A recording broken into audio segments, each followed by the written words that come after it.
Welcome back to the Real Life Momz podcast, where we empower moms to break free from feeling stuck and take actionable steps towards what's next. I'm Lisa Foster, your host, and today I'm here with Bia Fernandes. She is a busy mom of two teens and a health and wellness entrepreneur, and she has her own podcast called the Radiance Podcast. So it's so nice to have you on the show today, Bia. Hi, Lisa. I'm so excited to be here as well. Thank you. I think this is just a timely chat because health and wellness is on everybody's mind, right? As we enter this new year, I think you're the perfect guest to have today. But before we jump into all that, I would love to learn a little bit about your story and your what you call your midlife awakening. So if you don't mind sharing that with us, we'd love to hear it. Absolutely. And you're right. It is so top of mind. And most of us are forgetting about anything health related and everything goes out the window during the holidays. So I can absolutely relate to this moment. And we're all going to be freaking out in January. I just know it. So we'll pause for that now. We'll talk more about that later. But I love what you're doing. I love the connection with women, with moms. And I laughed when I had this feeling of this is not a midlife crisis. And I wanted to relabel that for all of us because midlife crisis, I feel like had such a bad connotation. And I was like, no, it's a midlife awakening. A lot of us, I wish I had awakened earlier in my lifetime. I'm already 45. So why didn't this happen sooner? So busy mom of two, yes. And I have an 8-year-old, I have a 12-year-old, so teenager and boy, the two extremes. Midlife awakening happened 2020, which was such a pivotal year for so many of us.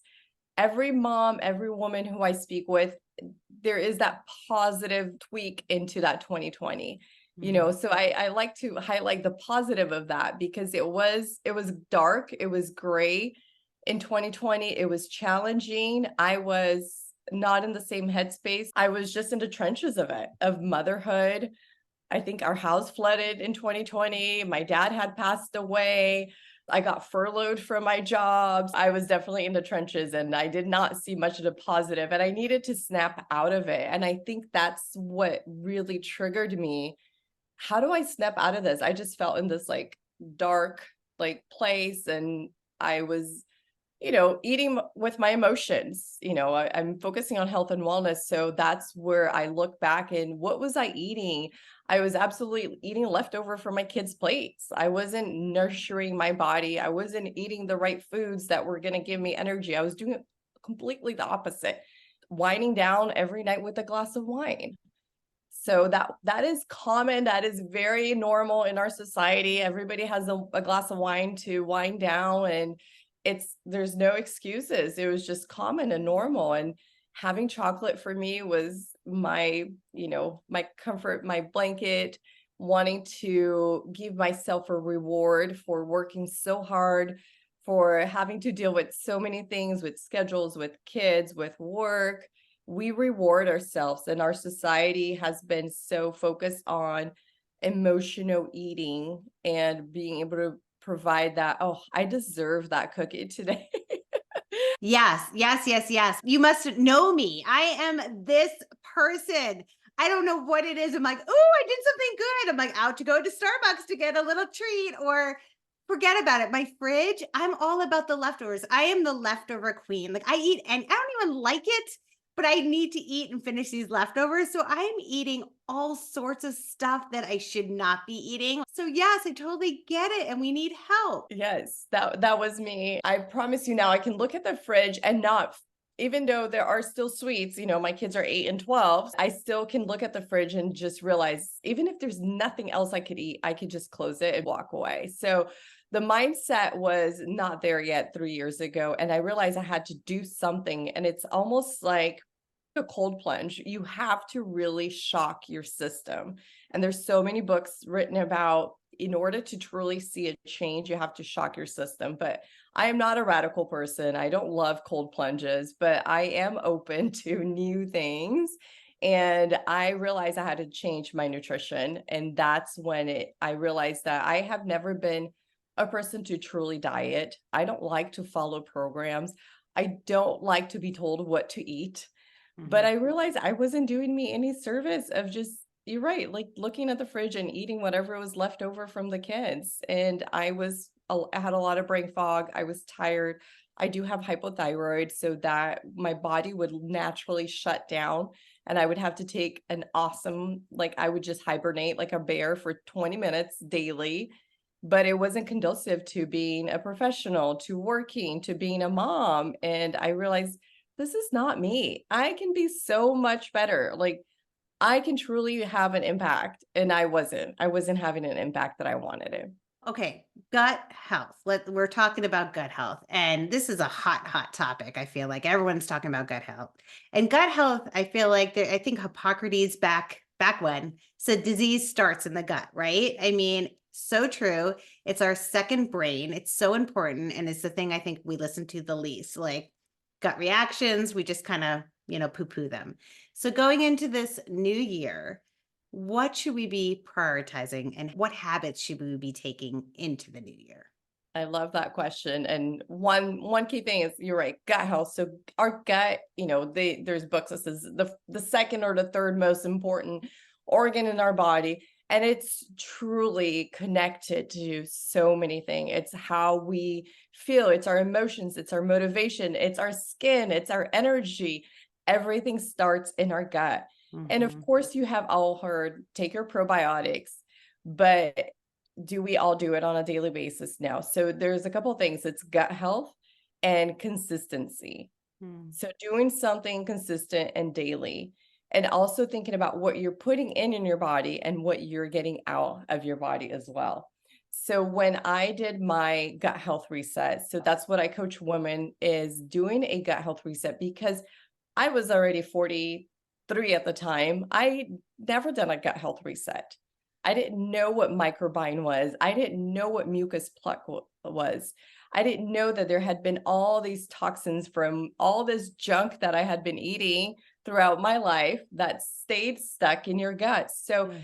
simple steps, because I know we're moms, we're busy, and you might be listening in the car and not able to take notes, but simple steps that I did. It was removing 5 common allergens. So this is really important because, and I'm not talking about if you have allergies to it, because it doesn't mean that you need to be allergic to gluten or dairy or soy or corn or alcohol.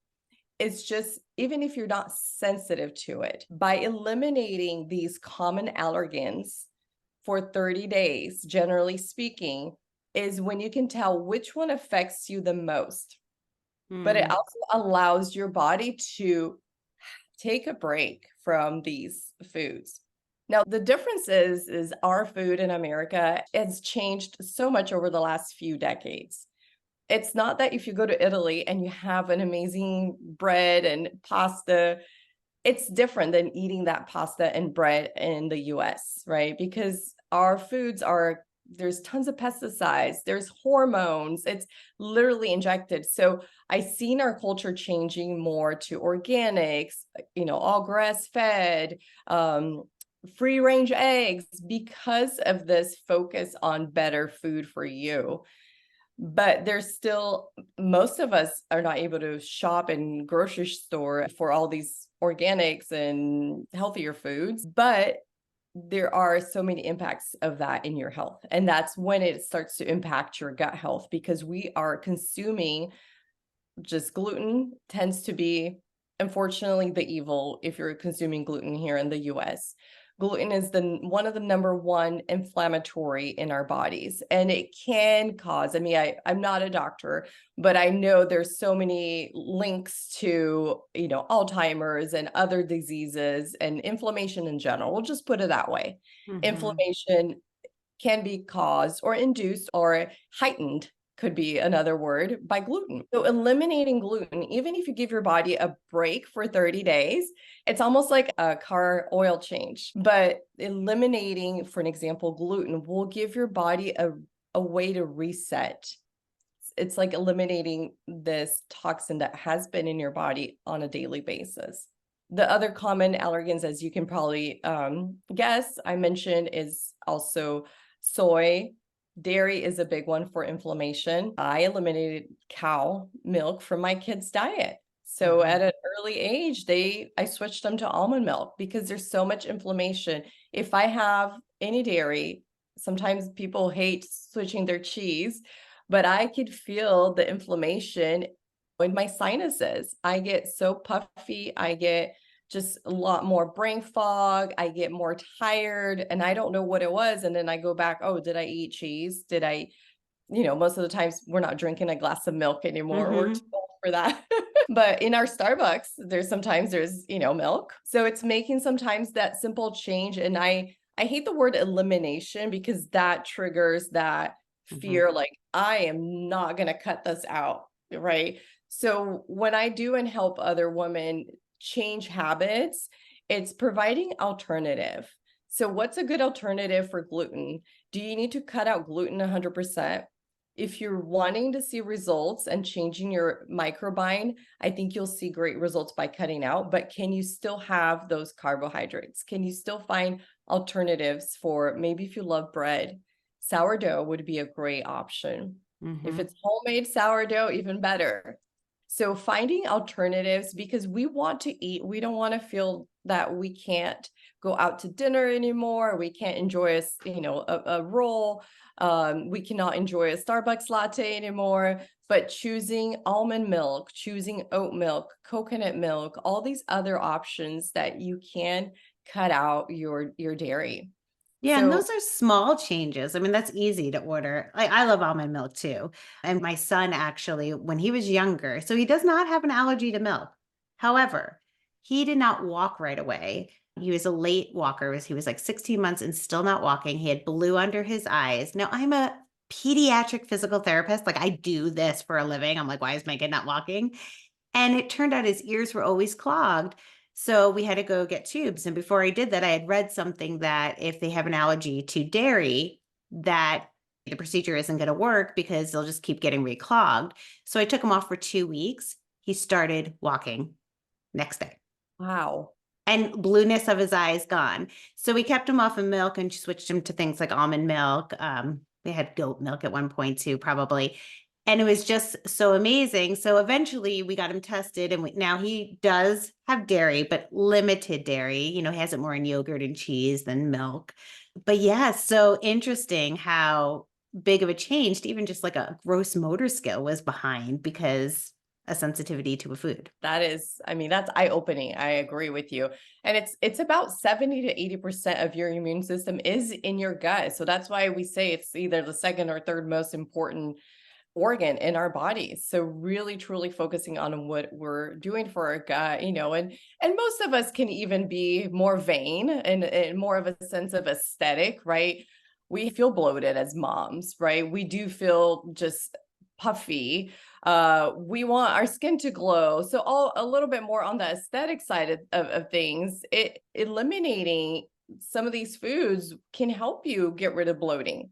Right. Mhm. I know a lot of us struggle. Like, I want to diet, I want to lose weight, I want to fit in that bathing suit. And that goes back to more having that mindset too. When we eat food that makes us feel good, but just knowing what are some of the foods that are going to help us to not feel bloated or just eliminate that bloating. It's just common things that we can change. So Mhm. on my groups I have a Facebook group that I have always listed what are some of the top 5 common allergens that people can stop, but here's the alternative. Here's what else you can, to your point, order instead of feeling deprived. We enjoy food, we love eating, and so I think it's just knowledge Mhm. and having the tools because we're too busy. We want the checklists just because our society we are on a high demand, being moms and working. So those are quick tips, switching some of the foods, but then so eliminating is important, but also nourishing your body is also important. So I think we do the system of we take out, but also what are we putting in? And that's where it becomes very important to think about our nutrition. What are some of the nutrients that we're consuming? What does our body need to have the energy, to not have the brain fog, to feel like at the top of your game? And that's what we experience as we get a little bit older in our 40s and 45, we start to have a lot of changes. I know that what we ate when we were 30 no longer serves us at this age. So knowing how to eat different was also another part of my aha moment. And so we coach women to in terms of changing their daily habits. So most of us are not getting enough greens. And I have clients who say, "No, no, I eat a salad every day." And I said, "Yes, that's great. I'm sure you have some dark leafy greens in your salad. Kudos, nobody's shaming anybody, but that's just not enough." And we don't know that because we haven't had the opportunity to look into further.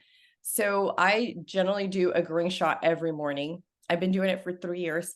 And I even when I travel, and that's usually when I need the most, I need to just rebalance my gut. So migraines, I also add a pre and probiotics. So the prebiotics is very good because you also want to nourish your gut bacteria. So this is all taking care of your microbiome. So just having pre and probiotics within your daily routine, and I add a digestive enzyme. So that's my golden, I love to call it my golden morning routine. I wake up, I take a green shot every day.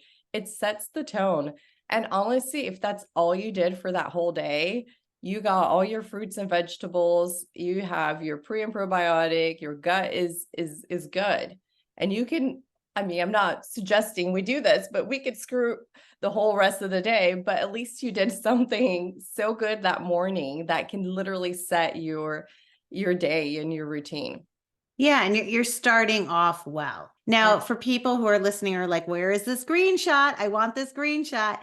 It's on your website. Yes, it's on my website. I'm pretty sure I have it on my Instagram link as well. Okay, and then I just want to clarify one thing because when you said elimination, the gluten and the dairy, is that at the same time? Are you eliminating them at the same time, or do you look to eliminate one, try it out, see how you feel, and then, eliminate something else? How do That's you a do great that? question. Yeah. And there's so many different methods out there, Lisa. I have done the whole 30 before, and it was very difficult because I felt like I had to read a book and I had to follow so many different instructions that I failed.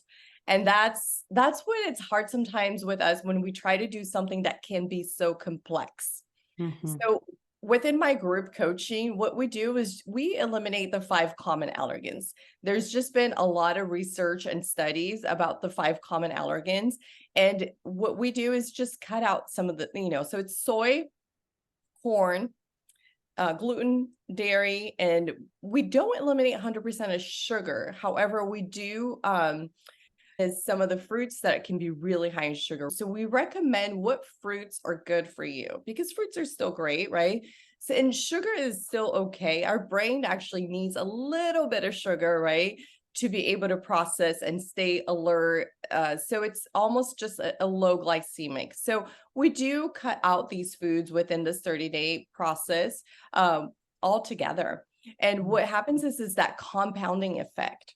So it's almost that I don't want to say we accelerate the process, but when you unplug the bathtub, the water drains, Oh, right? yes. It That's a drains. visual. Thank you. Thank you. So it's almost like let's get rid of all that crap without lack of better word. And let's just detox, get rid of toxins from our bodies, and let's put all goodness in your body. So how amazing is your body going to feel if you do this for 30 days? Because if you're already doing one, it might as well, it's like a mindset change. And when we do it, I do it with we have accountability group because most people, when they do something new, when they do it on their own, it's very easy to find excuses and give yourself a reason why I'm not doing it today. Mhm. And when you say, I'm not doing it today, you're not going to do it tomorrow. And then it's just a domino effect. So we found that doing it together with a group of women, mostly women, sorry, we love the having that sisterhood is so supportive. And when one person does it, when one person's doing their green shot, then the other person's going to be like, oh, I should do mine today too. So Mhm. it's more of a motivation. So yes, we eliminate together.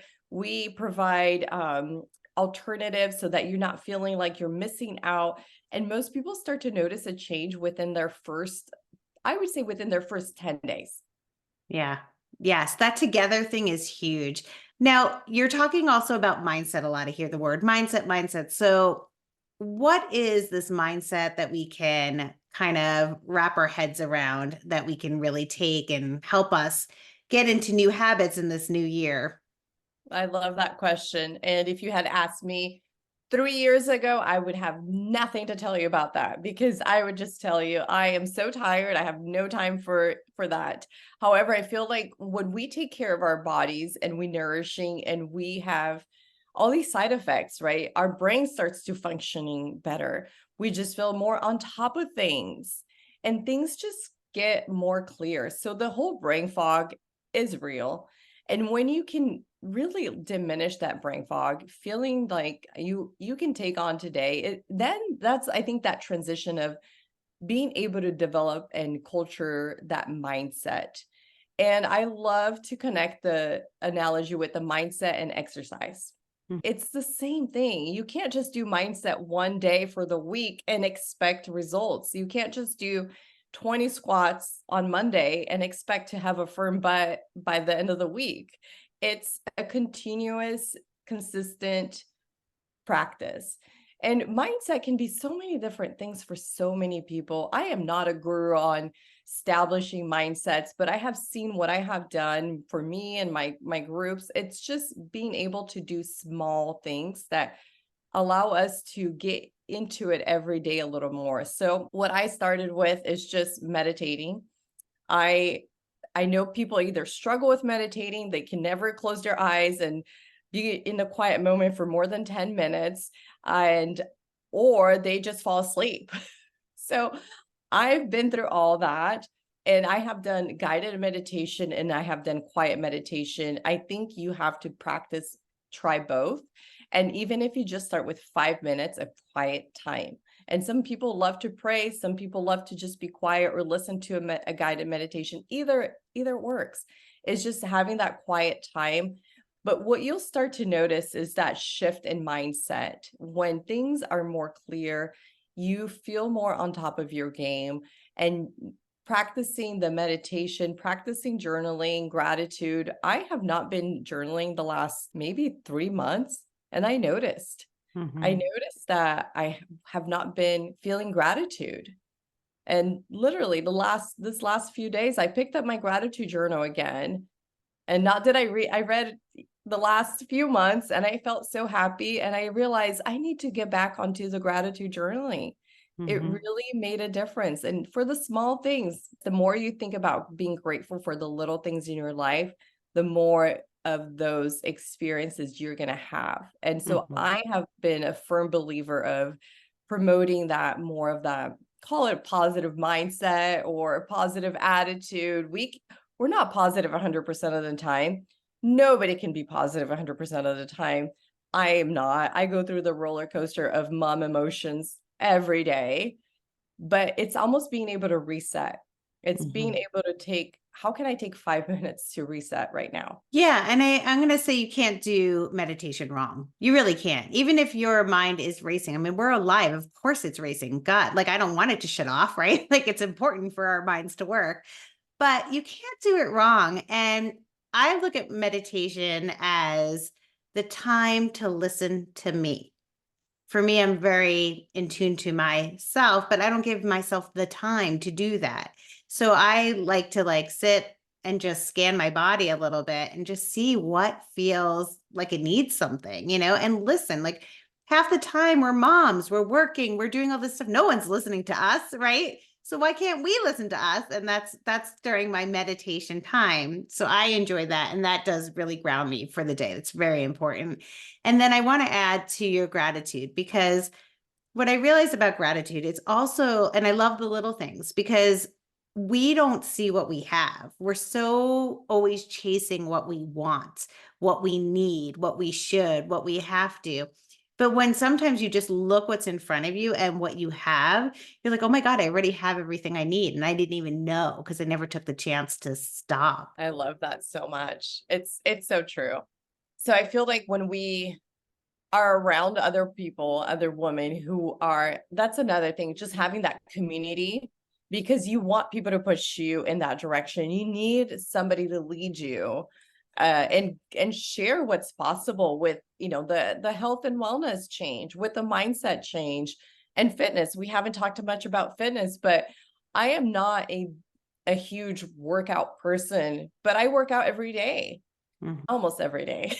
I do cut myself some slack, but even if it is just jumping on I ride a Peloton. So for me, even if it's jumping on a Peloton for 10, 15 minutes, maybe 15, 20, that will do wonders for my whole day. So when I started the whole routine of health and mindset and fitness, I had to do it early in the morning. So that's why I called it golden morning routine, because most of us, our day can get taken away by kids, by family, by all the other tasks, by work that we have.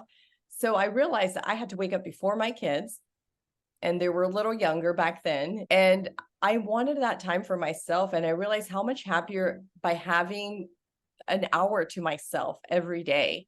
And what do I want to do in that hour? So that's when I do my nourishing, I do my green shot, right? I get my exercise in. I'll do a Peloton ride.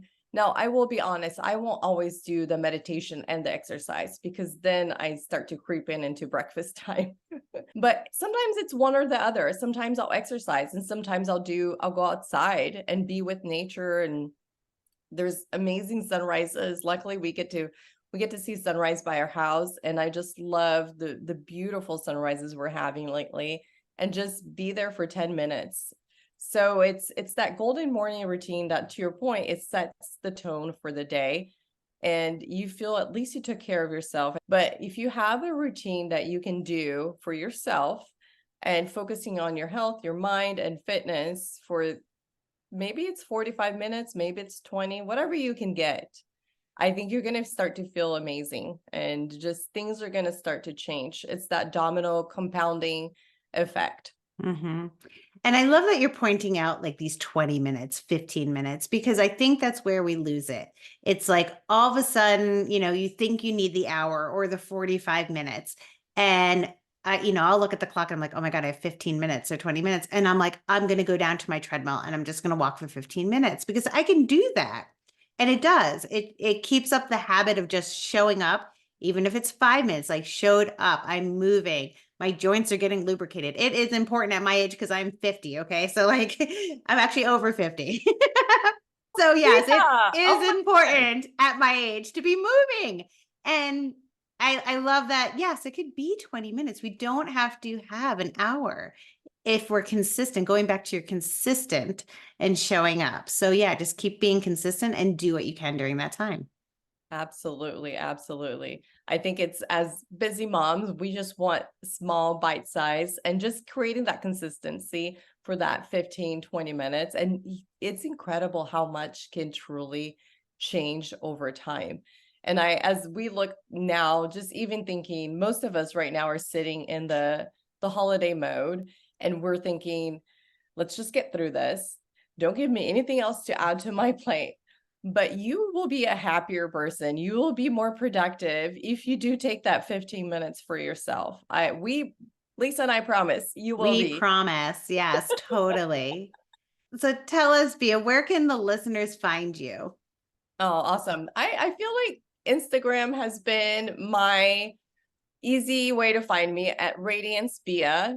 And I'm there in the morning showing you my workouts. Sometimes I'm in my pajamas doing my growing shot. Sometimes I'm all done and I'm getting out the door. So at Radiance Bia. And then I also have my podcast. So you can find podcasts on Spotify and also Apple Podcasts. And I do have an exclusive VIP group on Facebook. Lisa, I would love for you to join. And it's basically sharing more about tips on how to eat healthier, how to avoid the holiday struggle, how to make through the holidays. But also, we're going to be really focusing on our January reset, and what are some of the steps that you can even start now because I know in the next 10 days we're going to be heads down with the holidays.